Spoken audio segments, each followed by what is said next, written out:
Using the method of completing the square, solve x squared minus 4x plus 1 is equal to 0.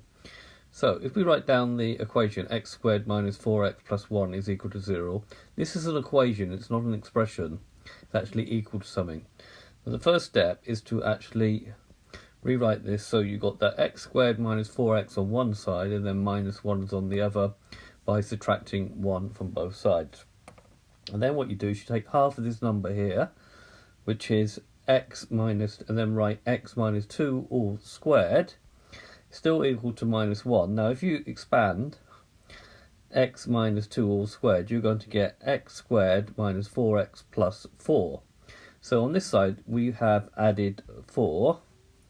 So we've added 4 to the left hand side, that's what that means.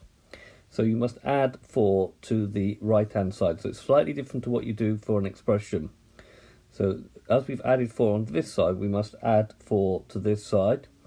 And then we say that x minus 2 all squared is equal to minus 1 plus 4, which is 3. Then we take the square root of both sides.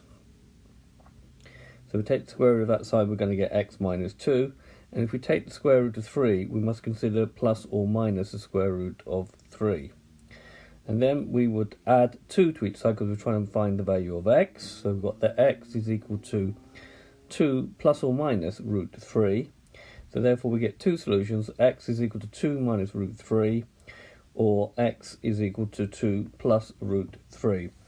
These are called exact solutions to the equation. Okay, so this has been a video to show you how to solve a quadratic using the method of completing the square. I hope you've understood, and I thank you very much for watching.